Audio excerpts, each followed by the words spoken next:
5 anak jutawan kosmetik Datuk Sosilawati Lawiyah untuk mewajibkan Jabatan Pendaftaran Negara JPN mengeluarkan sijil kematian ibu mereka yang mati di Banting, Selangor. Kes pembunuhan jutawan kosmetik Datuk Sosilawati Lawiyah dan 3 yang lain. Kerana jutawan kosmetik Datuk Sosilawati Lawiyah serta pembantunya. Datuk Sosilawati Lawiyah dan 3 individu lain di Banting, Selangor. Datuk Sosilawati Lawiyah dan 3 pembantunya. Datuk Sosilawati Lawiyah bersama 3 lagi individu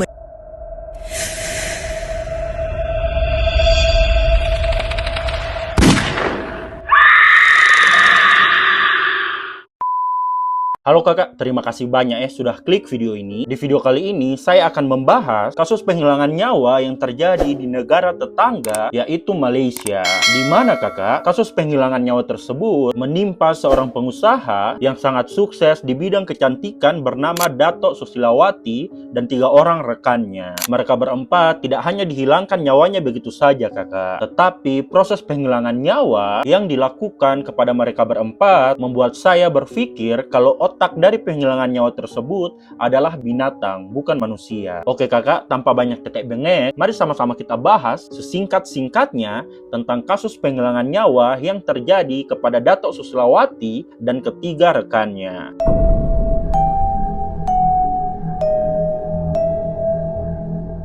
Nah, sebelum kita masuk ke kasus penghilangan nyawa yang terjadi kepada Datuk Sosilawati dan rekannya, saya akan menceritakan secara singkat tentang background dari Datuk Sosilawati. Jadi kakak, Datuk Sosilawati sendiri lahir dengan nama asli Datuk Sosilawati Lawiyah pada tahun 1963 di Kampung Sri Menanti, Sri Medan, Johor, Malaysia. Ia lahir sebagai anak ke-6 dari 14 bersaudara dari bapaknya yang bernama Lawiyah Abdullah Yusof yang merupakan seorang buruh kasar dan ibunya yang bernama Yatmah Abdul Rahman. Pada tanggal 16 November 2006, Datuk Sosilawati menikah dengan seorang penyanyi rock asal Malaysia bernama Nasruddin Elias. Dari pernikahan tersebut, Datuk Sosilawati dan Nasruddin memiliki 6 orang anak. Tapi kakak, pernikahan keduanya tidak berlangsung lama karena pada tahun 2009 keduanya memutuskan untuk bercerai. Setelah bercerai, Datuk Sosilawati pun menjalani kehidupannya yang bahagia dan tenang. Ia juga berhasil mengembangkan bisnisnya di bidang kecantikan dengan membuka perusahaan kecantikannya sendiri yang bernama Novel Beauty Center SDN BHD,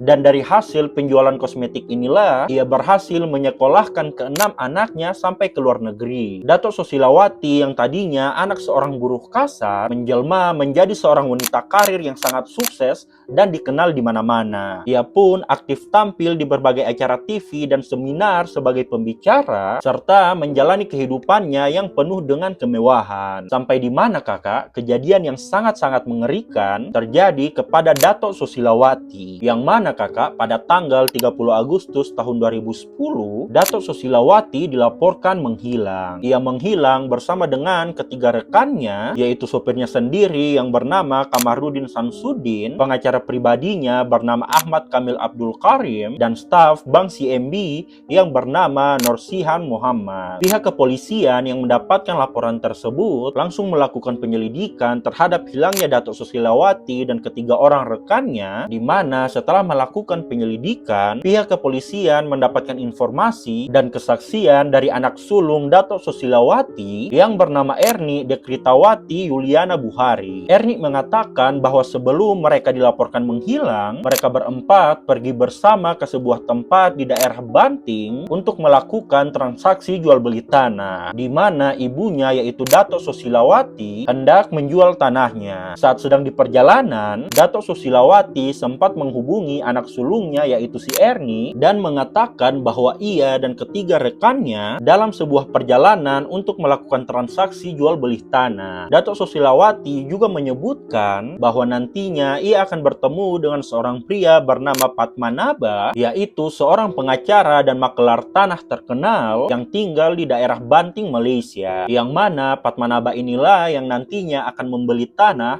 dari Datuk Susilawati. Beberapa sumber yang saya baca kakak, kalau beberapa orang terdekat dari Datuk Susilawati mengetahui bahwa Datuk Susilawati sedang mempunyai urusan soal tanah bersama dengan Padmanaba. Nah, mendapatkan informasi dari Ernie dan beberapa rekan dari Datuk Susilawati, pihak kepolisian Malaysia mencoba mencari keberadaan Datuk Susilawati dan ketiga orang rekannya di sekitar daerah Banting, tetapi tidak mendapatkan hasil apapun kakak. Sampai di mana pada tanggal 6 September 2010, pihak kepolisian mulai menemukan titik terang kakak. Pihak kepolisian mendapatkan laporan dari pemilik gedung sebuah apartemen yang bernama Angsana USJ 1 bahwa ada beberapa mobil yang terparkir di depan sebuah gedung apartemen tersebut, di mana mobil tersebut tidak bergerak sejak tanggal 30 Agustus 2010. Dan berdasarkan laporan dari security gedung bahwa ia tidak mengetahui siapa pemilik mobil yang terparkir itu kakak. Polisi pun langsung bergegas ke gedung apartemen tersebut untuk memeriksa, dan setelah diidentifikasi, polisi mengkonfirmasi bahwa mobil BMW X5 WTL 11 tersebut milik Datuk Susilawati dan mobil dengan jenis BMW seri 5 yang terparkir tidak jauh dari mobil Datuk Susilawati yang diidentifikasi milik pengacara pribadi Datuk Susilawati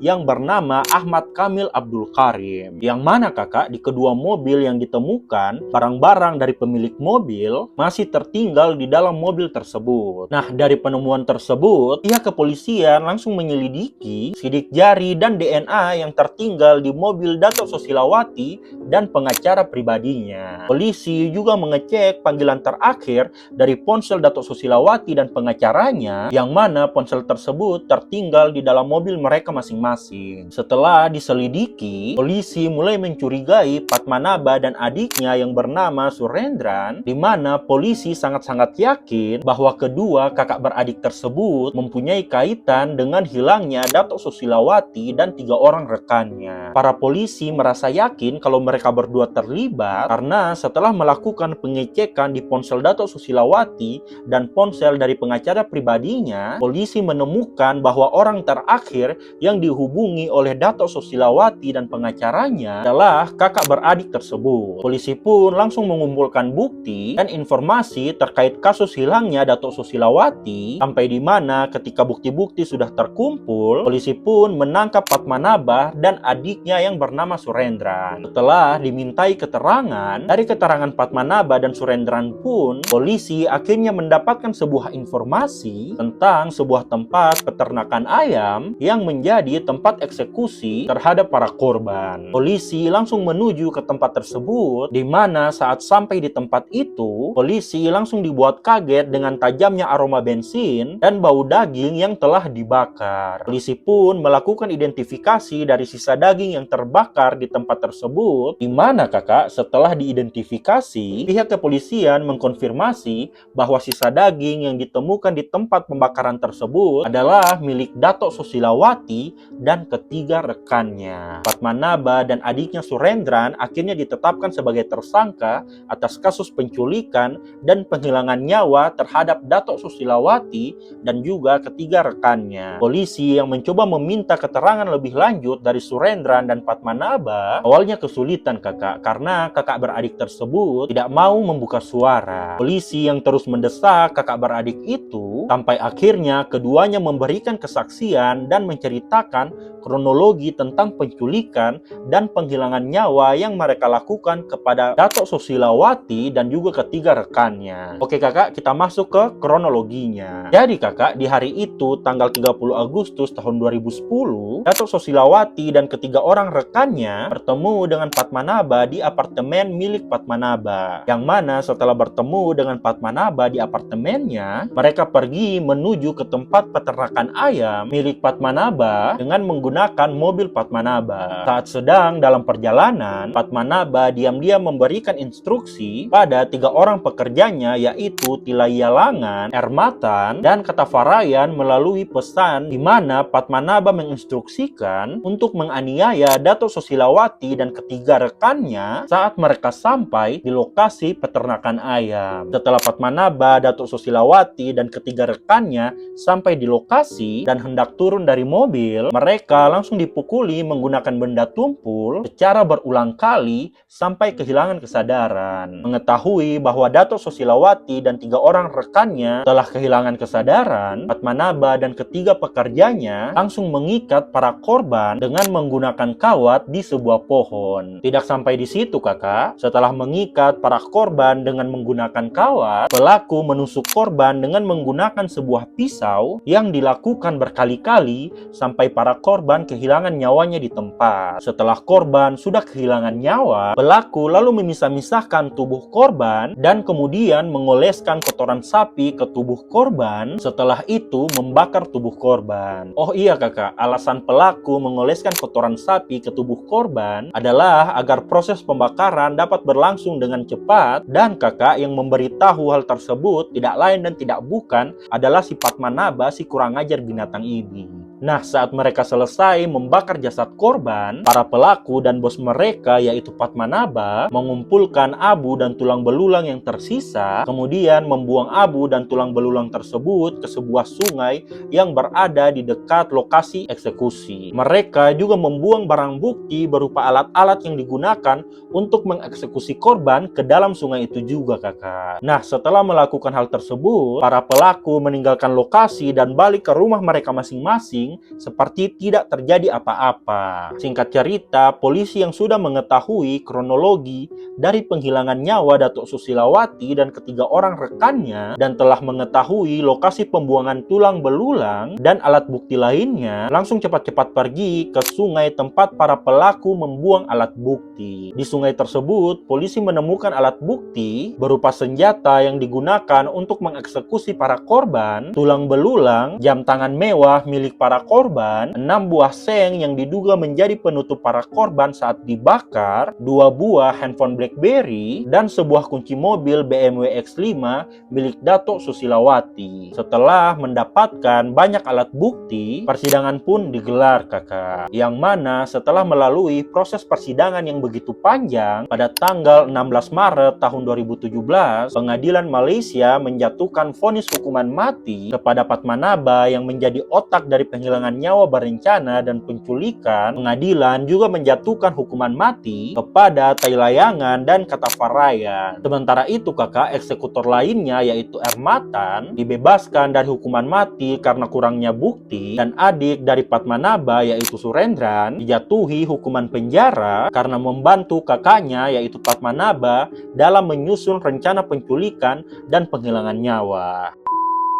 Nah, itu tadi kakak pembahasan singkat tentang kasus penghilangan nyawa yang terjadi kepada Datuk Susilawati dan 3 orang rekannya. Bagaimana menurut kalian kakak? Kalau kakak tahu detail kasus penghilangan nyawa yang terjadi kepada Datuk Susilawati dan 3 orang rekannya yang belum saya bahas di video ini, kakak bisa komen di bawah, kita sharing-sharing tentang kasus ini. Dan kalau kakak pengen saya bahas kasus kriminal, kisah horor, atau apa saja yang saat ini sedang viral, kakak juga bisa komen di bawah request pembahasan menarik apa yang bisa saya bahas di video selanjutnya. See you!